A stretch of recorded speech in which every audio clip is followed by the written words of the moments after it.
It feels like it's been a little while since we've done one of these. I think it's a couple of weeks at a guess. We're back with a bang, and I am delighted to have a great live stream for you all today. We're going to be talking to Lincoln County Emergency Management Agency, and we're going to talk to them all about how they use D4H, and we're going to talk through one of their incidents, which is going to be fantastic. This live stream is completely live, wherever you're watching it, on LinkedIn, on YouTube, on X, wherever you're getting this feed. If you post in the comments, they pop up here in front of Amy, who's pulling the levers in the background in production, and she's able to put them on the screen in front of me and our guests who you're about to meet. So do join the conversation.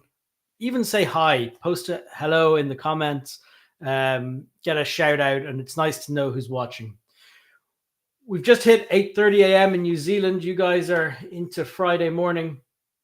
It's 9:30 p.m. here in UK, Ireland, and the US is coming to the end of the workday. Oh, not on the West Coast. The guys are only at lunchtime. So this is great. There's Scott in New Jersey. Hey, Scott, great having you watching. So we're going just up the coast from Scott. Actually, we're gonna jump over to Maine now, and what I'll do is introduce the guests today. We've Maury Prentiss, the EMA director, and Emily Huber, the deputy director of Lincoln County Emergency Management Agency. Let's see if we can bring them on. Hey guys, thanks for joining. Yeah, absolutely. Excellent to have you on. Amy, would we be able to bring up a map on the screen? Okay, great. So let's just orientate people, guys, where you're from. So we're talking up the east coast of the United States, and in the northeast corner. That's correct. Yeah, we're on the coast of Maine. So we manage coastal topography as well as a little bit inland. So we have all the storm surge events, the hurricanes, as well as all the winter storms and everything. Not as bad as they do, down in Florida, but we get our plethora of weather up here and other events.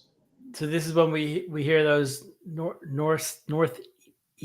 What do you guys call them? Yeah, the northeast. Nor'easters. Is that it? Yeah. And what is that for people who don't know? I mean, that's a very East Coast of the U.S. thing. It is a very East Coast thing. Probably a Boston thing, to be honest with you. But a nor'easter is a winter storm, very similar in dynamics to a hurricane. So they can be very powerful.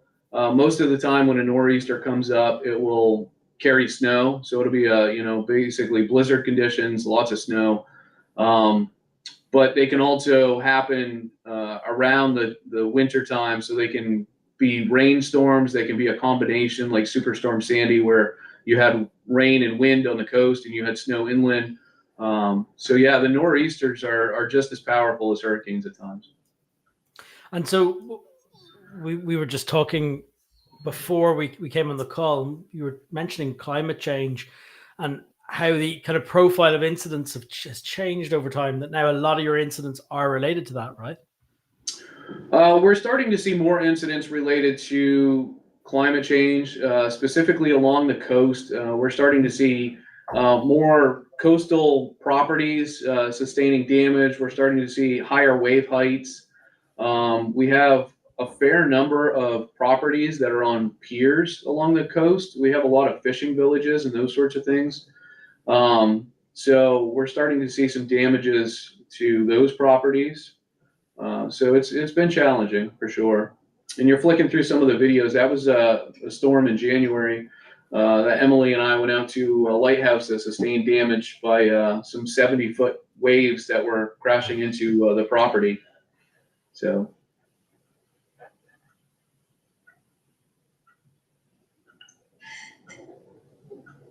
And that one right there with the barge that's sinking, that was a recent incident. Emily, you want to talk about that one?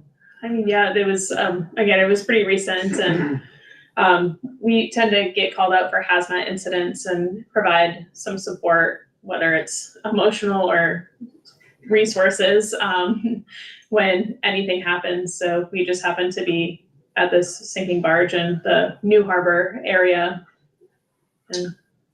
And for people who don't recognize it, it's pollution sort of booms you've got out. Yep. Oil. Yep. Yeah. Oil, diesel. There was a Yeah. plethora of things on there that was spilling into the ocean. And that happens to be one of the areas that was hit really hard in January. So Yep. they've seen a lot of devastation Yep. over the last few months. Wow. And I saw another screen pop up here. I recognize what's on the laptop on the right. Yeah, so we have an event that we do every year. It's done in a couple of towns, Damariscotta and Newcastle, and it's called Pumpkin Fest. And it's a weekend-long festival where they grow giant pumpkins and then they carve them out as boats. They paint some of them. Yeah, and they go out and they race them in the harbor. And so we used D4H as an incident management platform for that, so that we could manage the whole event. So we left it open for 3 days. We used the chat window so that we could keep in touch with all the folks that were the key players in that. And you're looking inside of what we like to call our Hambulance, which is a mobile command vehicle with a lot of ham radio gear as well as some other radio gear. So. I like that. I've not heard of that. The Ambulance. Yeah, it's an old ambulance that's been converted for predominantly ham radio, but we do have public safety stuff in there as well. Excellent. And that picture there, that's also in New Harbor. So that's where that barge was sinking, was on that same pier. So this was the January 10th storm, where we had buildings that were being ripped off their piers, and we just had devastation all along that coastal area. So as the EMA, you're arriving, you get a report of damage, or you've tracked a storm coming through and you're going out looking for damage, or what's going on here when you're on scene? You want to take that one? Yeah, sure. Really, we're in our emergency operations center, and we're positioned so that if there are resource needs and so on, we're able to respond with them. This event was so significant to the coast that our local emergency managers were calling us and saying, I don't know how to report this damage to you. The only way that you guys can see what's going on is if you come down here yourselves and take a look. So we ended up in a response mode of, we were there, we were supporting, what do you need? In that situation as well, DEP was also coming, and the Coast Guard, and trying to deal with the multiple houses that were in the water, and propane tanks, and just everything that went in from the waves crashing in and pulling everything with it. So very good. And so if people aren't familiar with that, you've got an emergency manager in each town? Yes. So we operate at a local level. Each town has their own local emergency manager, and it's generally a volunteer position that may get a stipend, but they really do it kind of in their spare time, versus us at the county level, who are full-time emergency managers for all of Lincoln County. Maury and I work 40 hours a week, and we have one part-time gentleman that works 20 hours a week for us. And that's our whole office. Yeah. It's 2.5 of us. Yeah, very good. And so those local emergency managers, what are their responsibilities? What are they? What's kind of their role? So they provide that situational awareness. They're really the boots on the ground. They're the individuals that are out there documenting what's going on. They're entering a lot of data into the D4H incident management piece for us. And then they also have to document for FEMA, Federal Emergency Management Agency, as you know, things are happening. So if it's town-owned property or those sorts of things. In this case, we had a lot of individual property. So back in January, they were also documenting the basically disaster soup that we had. A lot of that with that situational awareness of what's good for resources if they're having issues, or if they're running out of resources. Mhm. So they feed that up to us, and then we at the county level provide what we can, and if we can't, we go to the state level, and then the state goes to the federal level. So we're kind of in the middle. We're that ground between the locals and the state. Excellent. So you mentioned there using D4H. I do remember when Lincoln County started with us. I think it was back in 2017. There was a large storm, and it was around documenting all the roads that were damaged. I think was one of the original pieces. How has that progressed since then? What do you use it for now? What kind of stuff are you doing? Yeah, we use it for everything. We have a community emergency response team that also incorporates search and rescue and ham radio, and those folks use it to manage what they have going on. They manage the personnel. They use it for accountability. They use it for keeping track of any expenses that happen throughout the duration of the event, so they can get reimbursed. They're also using it for the mapping features to be able to plot the incident and upload some of the different data points that they might need along the way. We use it to keep track of telephone numbers. We have an accurate list that our communication center, the 911 dispatchers, have access to. So anytime there's an incident, we can have access to that on the fly from our cell phones, from our laptops. I have a laptop in my truck, the truck that you guys showed over there with the rainbow. So there's a laptop in there, so that we have all of this stuff at our fingertips while we're out looking at the situations out there. And we've been using it a lot more for bomb threats that are coming into schools. We've been using it a lot more for cyber attacks.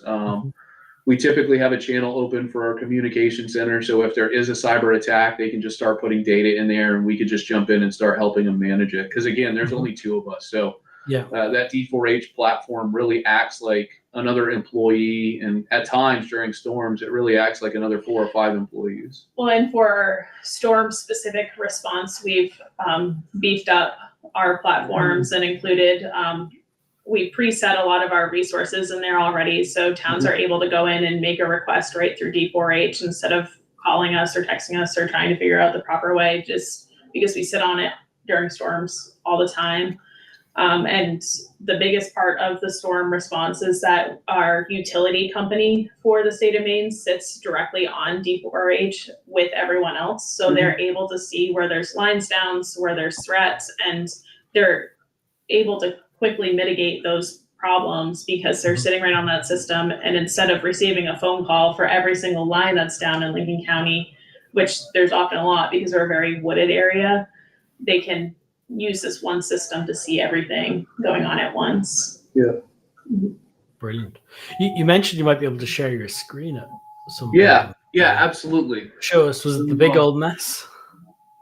So let's bring the screen up here. Main mess. The last big event that we had was rain, wind, and snow all together, and we called it a good old Maine mess because really, if it was weather, it happened in a 24-hour period. And so here you can see we had 76 people invited to this. That's fire department personnel. It's emergency managers at the local level. It's our utility companies that we've partnered with, our emergency EMS people, our emergency medical, ambulance providers. They like to use this as well so that they can see what paths of egress they can use for response. And so road issues is the one that we use, the piece of this that we use the most. And as you can see, there was 110 roads that were made safe, 52 that were open. By now, everything should be open, but I think everybody's kind of over it and abandoned it. So we sort by municipality here, and then we have our electric company that goes in there, and they can say if they've made it safe. So it's a term. They made it electrically safe, which basically just means that they've isolated the power, and that the fire departments or the public works departments can go in there and remove, trees or whatever. And so this is how we manage a lot of our stuff. You can see this road was open. At one point it was blocked by just tree debris, so it was probably open pretty quickly. This you can see you it was got the new color drop downs working, right? We're still Zoom. playing with that. Yeah. Just trying to see how it works, but it so far the feedback's been really good from our locals. Yeah, we totally love the color thing. Yeah.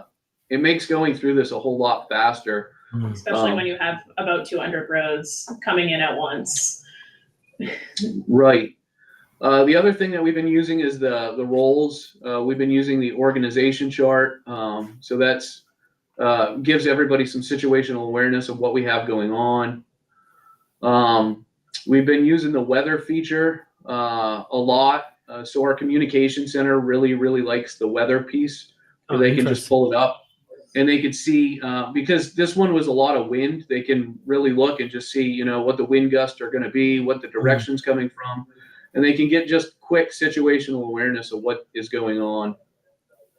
Our dashboard also has event contacts, and so from there, I'm not going to click on that because that has phone numbers and stuff in it. But from there, it has all cell phone numbers for those individuals that are in the county that may need to be reached during an event, like fire chiefs, emergency managers, emergency operations centers for our public utility companies, as well as us. And so we can go in and we can add our accountability to it. So we can log people in, we can check people out. And then we also have some other people that aren't checked in or out that are just there, but as they become part of the incident, they can check themselves in just by flicking a little lever. And then our resource, we'll click on that and show you. So this just kind of gives a list of the resources we have available, and we're able to go in here and we're able to update it and make it selected. So we can say what municipality it's gone to. They can go in and they can put in their request date. We could say if it's available, if it's requested, if it's been processed, or if it's completed. So if it's not available, it turns red and people know that it's not available anymore. And so then we could sort it and, oops, I gotta go all the way to the bottom here to get to it. And then all the stuff that's not available automatically goes to the bottom. So everything that is available stays towards the top so people can see what's available to them. We use the emergency. I'm wondering on that board, just to help. I wonder if you zoom out a little bit on that, does it format a bit better? It's kind of awkwardly. I'm just looking at it going, oh, we need to support you with smaller font sizes or something. But yeah, if you zoom out, it does get a little better, does it? Yeah, it definitely does. And normally it is zoomed out. It must just be the software that we're using to record this live. Okay, good. And then we also another one that we use a lot is the emergency facilities. So we've been using this when we open up shelters or warming or cooling centers, which has phone numbers on there for the contacts for that. We can say, what's open, what's not open, how many, if there's a capacity, how many people are there. So that's been something that we've been using a lot lately, and we're starting to pre-populate a lot of that information. So our event contacts are all pre-populated now. Our emergency facilities, we're working on that. Our resources are all pre-populated. So we don't have to add any of that data at the time of the incident. We can just open a channel and start using it. Brilliant. Well, you've got it nicely done. Oh, here's a nice comment in from Dan Gardner. True asset to our entire county. That's very nice. Yeah, so Dan is one of our EMS chiefs down in the Booth Bay Harbor area, and we work closely with him as well. So yeah, he's been on the D4H platform now for a little while, and he uses it for situational awareness more than anything. Excellent. Well, that's brilliant. So in an emergency, you'd have all the towns log in with their own login, the emergency manager, and they're contributing or they're updating statuses on there. They're requesting items. Correct. Yeah. So it's really acting. The D4H platform's acting like our secretary. fire chiefs, local emergency managers can go and they can add in all of that road close data.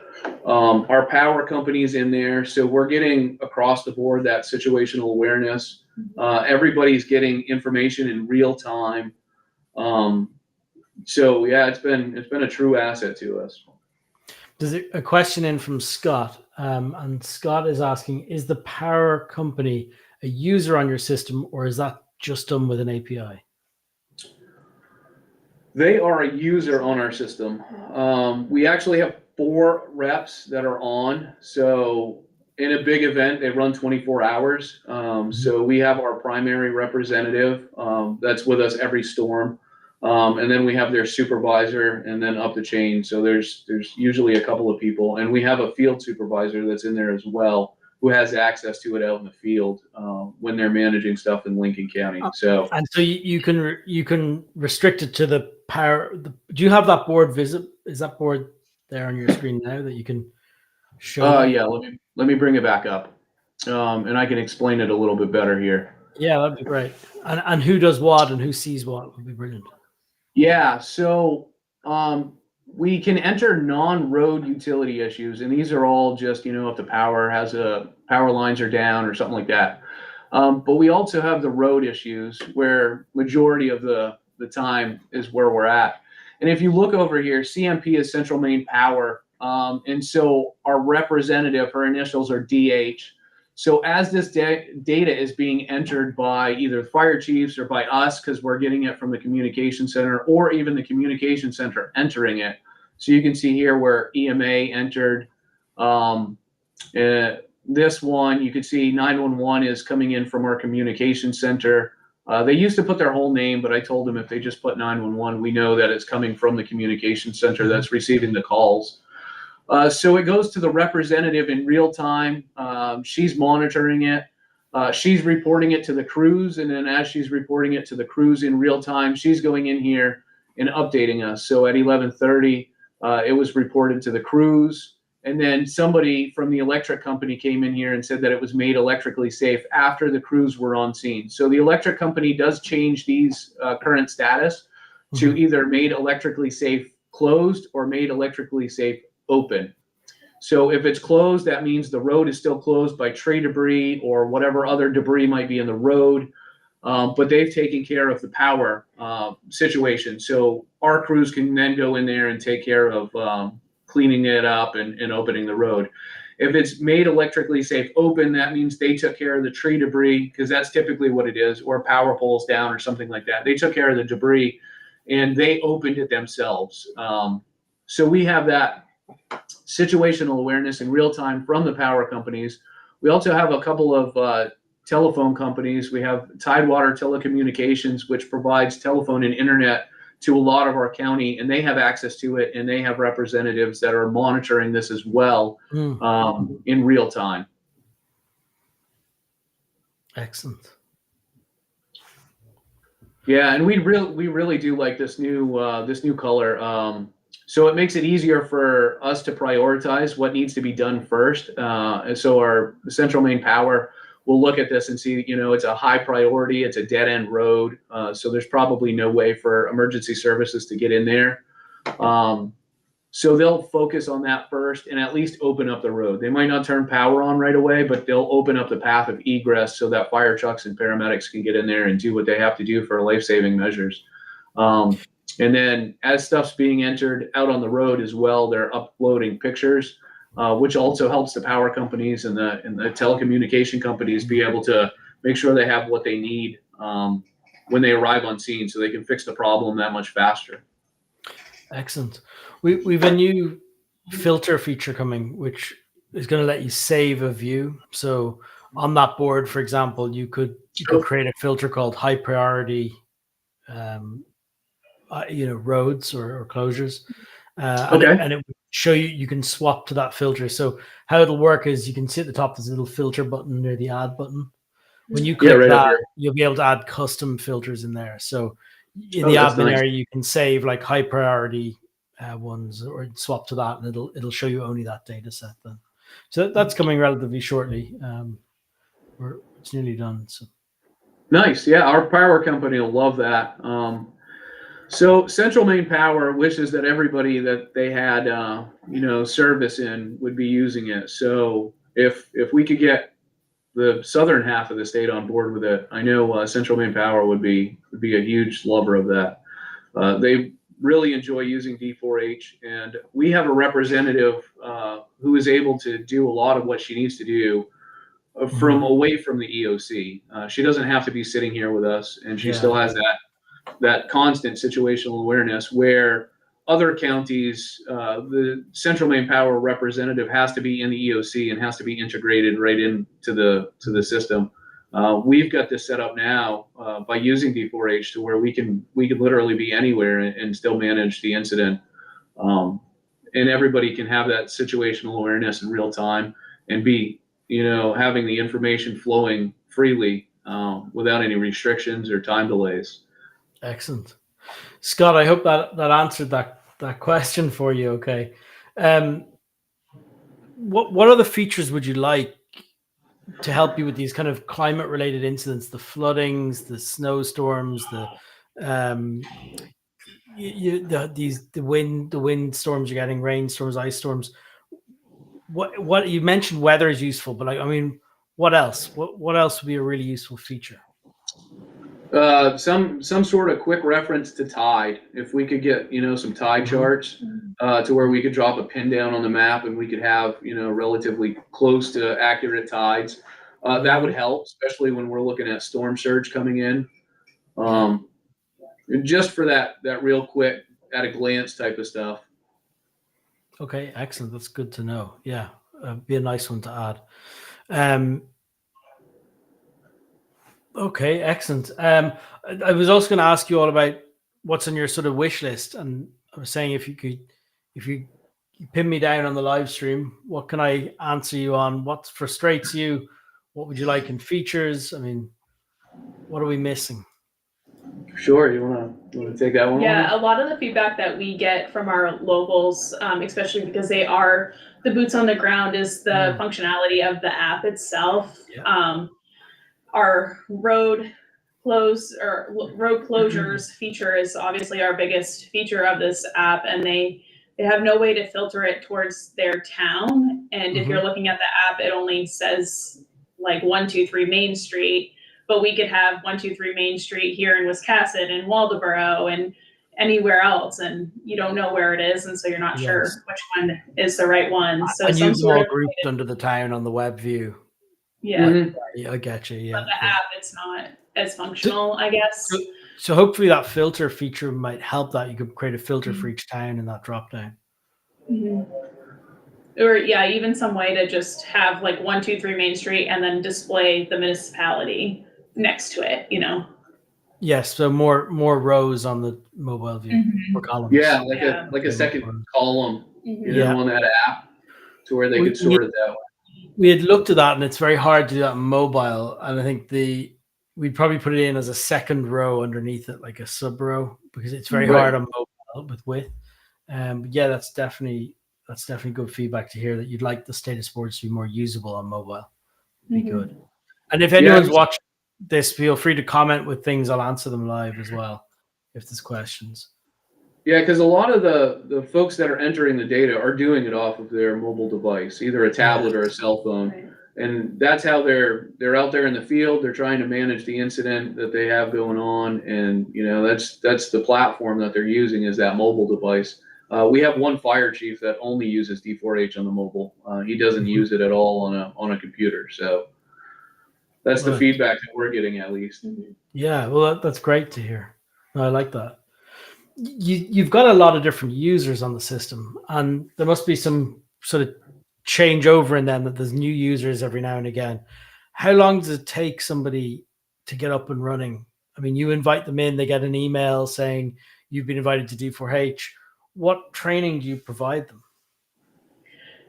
It's we are finding that a lot of people want to join in on the fly. So in the middle of an incident, when we're trying to manage a whole county in pure chaos, and I'm able to just quickly add them, and I'll usually give them a phone walkthrough And then if they're still struggling afterwards, we will get together and meet and do a full-on training. But for the most part, a lot of people are receptive and can figure out and navigate the system very well. So you're doing that over the phone, literally on a voice call? Yeah. So so very quick. That's great. Mm-hmm. Yeah, it only takes us what 5 or 6 minutes to add somebody and get them up and running over the phone to at least get them started in that incident so that they can start entering stuff. Right. Excellent.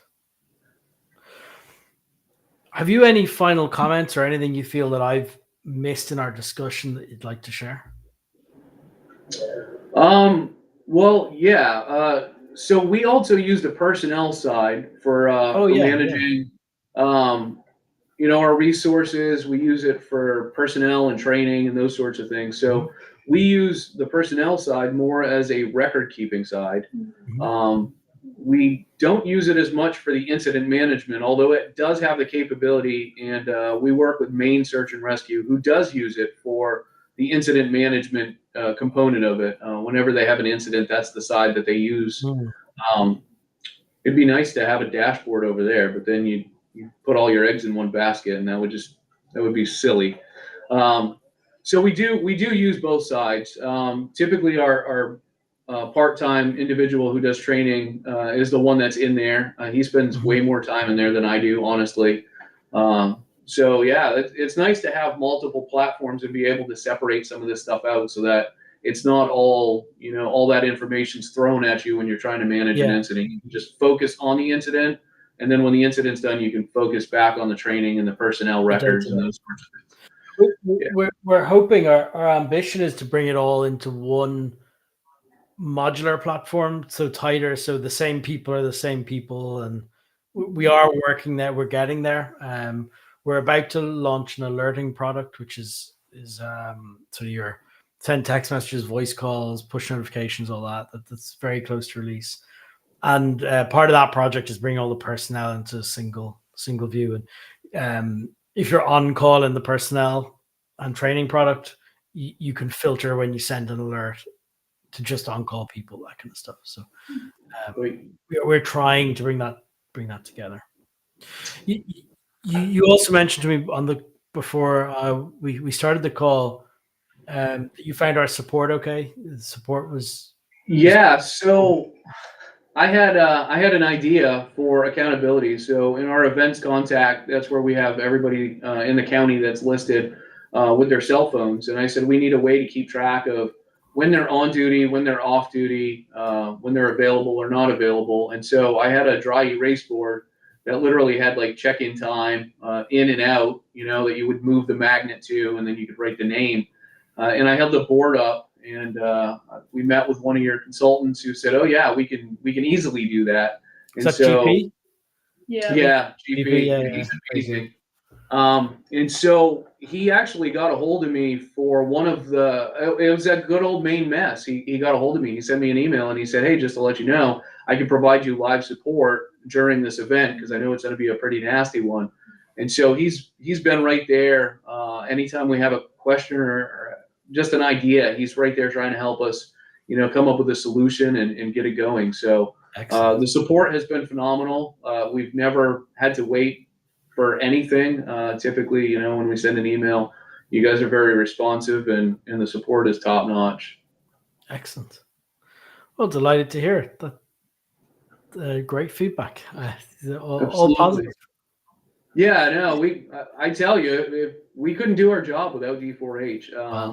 I think to try to manage what we're doing here with just the short, office staff that we have, trying to manage 36,000 people in a county would be very difficult. We'd be, having to use Excel spreadsheets and trying to come up with other ways and notebooks and whatnot. And using your platform just makes it super easy.